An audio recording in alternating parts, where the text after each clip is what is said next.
Hey everybody, we're here with Gaylor, and we're going to chat today about copyright and free expression and how copyright impacts remix art.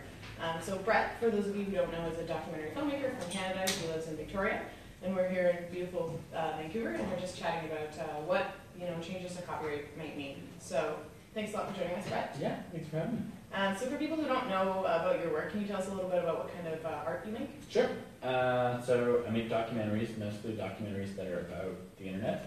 And I made a film in 2009 called RIP, a Remix Manifesto. And so this was a film where we followed lots of different people who were making sort of mashups and remix art, mostly in music, and sort of how that was, that creativity kind of collided with the sort of current ways that copyright was being implemented online. It took a long time to make, so one of the things about that film is we sort of saw the kind of explosion of sort of amateur and remix culture that was happening online, especially as platforms like YouTube kind of emerged, and that kind of explosion of kind of creative folk art that came from the internet, and then how the laws that were designed to protect the creations of big publishers were being applied to like everyday people, and how that kind of collided, and the mess that made, but also a lot of fun.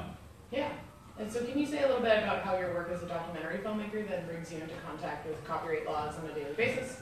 Yeah, so I mean, so my stuff is weird because it's about copyright, so it's like, it's kind of like a whole Gordian knot, but all documentary filmmakers really have to tackle this question of copyright in their work, because for a couple of reasons. One is that if you were just to point your camera outside on Hastings Street, it's pretty hard to do that without coming across something in our culture that is protected by trademark or copyright. And the other is that often we need to use copyrighted works to sort of make our point, especially if you make films that are like essay films, or films where you're trying to sort of look at culture, the world around you, and make a point. And increasingly, the world around us includes our sort of digital environment. So many filmmakers have to grapple with this, and have to learn, in addition to all the things that you have to learn to be a documentary filmmaker, where are the boundaries of things like fair dealing, or when do you have to clear a clip, what kind of rights do you need. So it's sort of like one of the things that you have to know and navigate as a documentary filmmaker, unless you're making films way out in the wilds with just nature photography. Maybe they don't have to deal with this, but the rest of us do. And so would you consider yourself a copyright expert now? Because you work on it.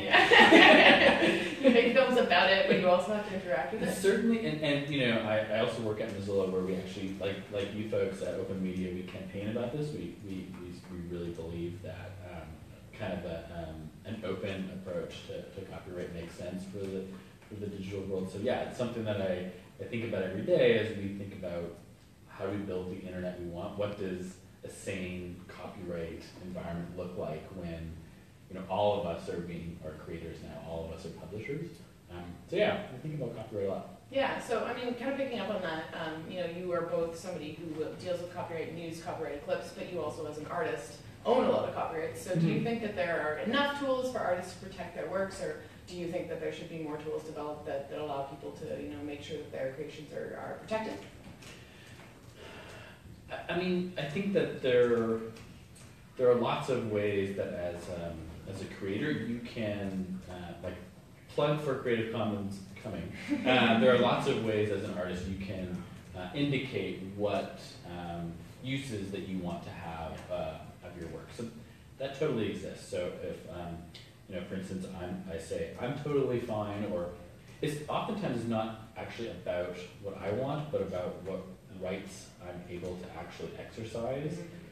So in some cases I may not be able to allow certain remixes of my work based on how I had that work funded, or there might be sensitivities with the subject matter that I'm dealing with, that they may not want their image or their ideas used in a commercial context. Of course, yeah. And so I have the ability to say, I'd like to release this under Creative Commons license, which allows for remix, but not remix in a commercial sense, or you know, I'm totally fine with it, but I just want credit, and so it's called the attribution license. Or I'm totally fine with, you know, you doing whatever you want. Yeah, it's a free for all. Yeah. And so that spectrum is really important to be able to have.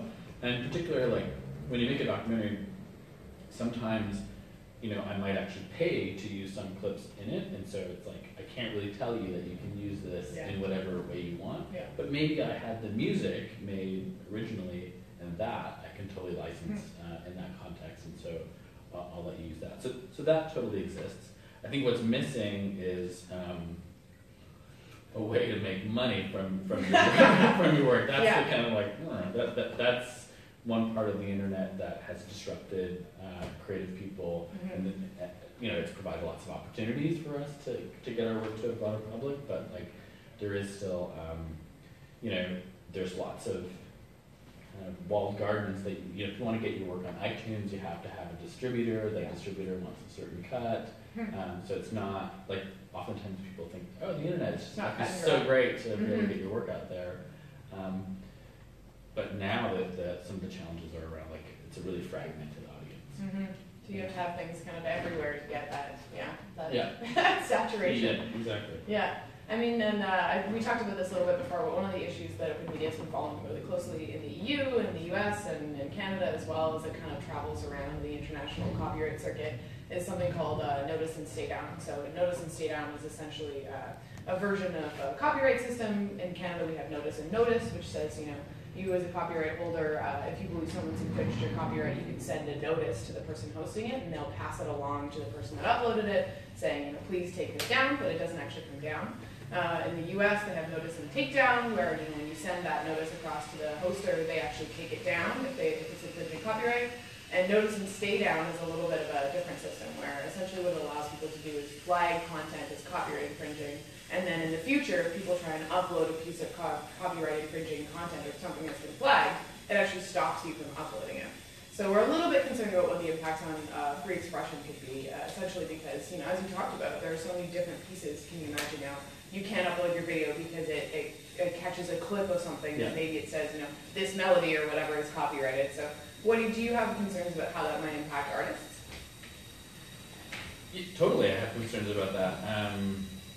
So there's one sort of remix artist that I know who often puts his work on YouTube. This guy Jonathan McIntosh, who goes by the name Radical Bites, and he does a lot of sort of analysis of pop culture sort of through a gender lens. So he's like, he did one that's called Too Many Dicks on the Dance Floor about Jon Stewart. It was kind of like a cut-up video about that. And his work is often taken down from YouTube by like Viacom, might sort of take it down. You could look at that in one of two ways. The first is like, oh, that's terrible, his rights are being squashed. But another way to look at it is like, oh, at least YouTube has this process where he can say like, you know what, actually, YouTube,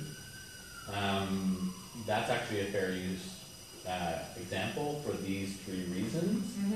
So that's one example where you actually see a lot of interplay between the platforms, because the DMCA would actually provide sort of a notice and takedown. So like the copyright holder says, hey, YouTube, this person is violating my copyright, they take it down. But then they have a process in place where if you're the parody or remix artist, you'd be like, no, that's actually fair use, and then they'll put it back up. And so the idea that whole process gets superseded by like nuking from orbit of that work, that's highly problematic. And you know, the idea that, I mean, there already are all these upload filters, you know, on YouTube, YouTube's like scanning every clip that goes up there and taking it down. If that had the effect of being sort of like automatic, and then the clip could never come back, that would be highly, and that actually happened to me. So RIP is distributed under a non-commercial Creative Commons license, and it's frustrating sometimes to my distributors, because you can go and you can search on YouTube and there's like 7 versions of that like random people have put up. Uploaded, but interestingly, one of the way that, you know, these things work is they get distributed to many cultures, many countries. So we actually had a takedown notice that was our own distributor filed against another distributor to take the film off the internet. Yeah. And it was this case where like, no, don't do that. That's okay. It's okay. For number one, it's under Creative Commons. Yeah. And number two, it's like, yes, our Spanish distributor wants to make this available. Mm-hmm. And so if that had just like been a tactical strike nuke from orbit, that would have been bad for me as the copyright holder, person As somebody who wants people to see your work. exactly, and would be ostensibly bad for the Spanish-speaking public who can't watch that anymore. So I don't really understand the upside of wanting to do that. Mm-hmm. From a public benefit perspective, like we've actually kind of ironed out a lot of the kinks in some of these systems, and we've kind of made a lot of reasonable compromises. Mm-hmm. So I think it's a terrible development. I mean, we do as well, and one of the other concerns that we have is, it's not just, people think about, it's YouTube and it's movies and it's videos, it's not just those things, it's, any website that allows users to post things, essentially, anything that allows third-party content, so that could be, an image that you uploaded with a news comment, it could be, home video, it could be any of those things, and so I think that's part of the broader concern as well, is that not only is it stifling artists, but it's also potentially stifling individuals who are just using the internet to communicate with each other in the ways that we all do in the digital age. I talked to the Gregory brothers just the other day, where some folks who make auto-tune songs on the internet, and they had kind of said, a similar thing about YouTube's Content ID system was that, as artists themselves, they actually like the flexibility that's afforded within there to have the conversation about whether or not this is fair use. And one of the things that we're really concerned about with this kind of robot system is that, robots can't recognize when something is fair use. They don't know if something is parody. They don't know if something is, allowable under law. And so we're really putting ourselves in a situation where we're asking kind of like how the copyright robot to tell us that we're not allowed to do things on the internet. Yeah, I mean, like when I did RIP, I had to sit with the lawyer and go through every single clip, to do that. And that actually made the film better. And so it is the case that somebody like a Gregory Brothers or somebody like Anita Sarkeesian who makes the feminist frequency, like these folks are actually copyright experts because their work kind of depends on it. Demands it, So they're sort of robbed of the ability to sort of like actually exercise this system that has gone through like there's a lot of jurisprudence in the U.S. about fair use. There's a lot of systems in place. Like we've gone to a lot of trouble to figure out a balance. Yeah, absolutely. I mean, as a filmmaker, what do you think should be done, if anything, more to empower creators to be able to innovate and create new works in the copyright system in which we currently live? I'll put that another way. Do you have any hopes and dreams? I know you're a Canadian and I'm a Canadian. Do you have any hopes and dreams for the Canadian copyright review that's coming up this year? I don't know about for the Canadian copyright review, but I'm waiting for I'm waiting for somebody to get sued and for fair dealing to actually. We were hoping with RIP that would happen with us, and didn't. So like I'm waiting for like an actual like really important case because I think that's where a lot of this will sort out. There's just not enough case law in Canada about fair dealing. You would probably know better than it's like about legal reviews for the one. Yeah. I mean, it's been even in the U.S. I think we can point to like a lot more cases, and I think a lot of the fair dealing cases that have come out in the U.S. Recently have been really positive, and so it's nice to see that precedent getting set there. There isn't really a lot of it in Canada. I actually spoke with the Wire report just the other day about they had asked me what do you hope for the copyright review, and I said I want a remix exception because I thought like swing for the fences. And then that's actually I understand that's sort of working its way into the European proposals. Is sort of a user-generated content exception, which would be easier here than it would be in Europe because that would have to be ratified by all those member states. Yeah. It's a little bit of a bureaucratic thing, right? Yeah, it's like it's a big hill to climb. Yeah. But in here we could imagine it, and it makes a lot of sense that like there's no economic harm done to a copyright holder when a fan makes a remix of that work. There just isn't. And so the idea that sort of expression is regulated in the same way as like plagiarism or somebody that's actually trying to like rip off. Commercially selling a product. It doesn't make any sense. And so I think a remix like some kind of user-generated content exception would be great. I think that I mean, I think especially just given the context of the way that we create and share art now, it's not necessarily the same. It's just a very different world, you know. When I make a joke to my friends, I make it with a GIF or a meme on Facebook. I don't necessarily make it, you know, like I don't write out a joke necessarily, and I think that that's just becoming ubiquitous in the way that people use the internet and the way that we interact with media and the world around us. So. But yeah, and that's what I wanted to say there is that like that if you think about like Giphy, the GIF sharing service, it only can exist because of the DMCA. So we have something like that, but we don't have we don't have like the case law that says like, yeah, it's totally okay. It's fine. To do this. So my hope for Canada is, and Giphy's a great example because they now, oftentimes when you know a Hollywood studio wants to release a film, part of their strategy to do that is like, let's see, you know, hundreds of GIFs on Giphy so that like people can share these little bits of culture. It's like, yeah, instead of like suing them, like make sense of the way that they want to communicate with each other and sort of. Well, we've seen a lot in sports as well. You know, the Batista bat flip was a huge thing that happened earlier. You know, this year I think. No, it would have been last year. I guess it's 2017. You know, the Batista bat flip, and you see, especially I think sports agencies in particular, they are really wanting to hold on to a lot of that content and not, you know, like I think 3 seconds of Jose Batista flipping a bat is not, you know, impacting their ability to get people out to watch the game. No, or watch it on TV. In fact, it's like, a promo. Basically, that's like probably the coolest part of that game. Yeah, I totally agree with you there. Hopefully there are not too many Americans watching it. My last question for you is, what are you working on right now? Are you working on anything new and exciting that we can talk about or plug? We are, yeah. I mean, at Mozilla, we're also campaigning around copyright, and we're going to make a really cool website called Paperstorm, where we allow people from all over the world to drop little mini leaflets from space, from virtual space, onto the European Parliament with our demands for copyright. I will send this to you.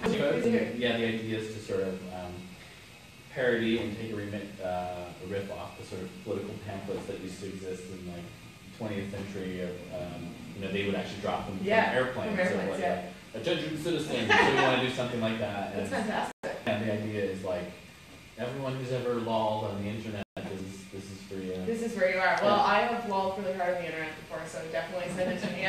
All right, thanks a lot for joining us today, Brett, and I look forward to chatting with you again soon. Thank you. Thanks. Bye.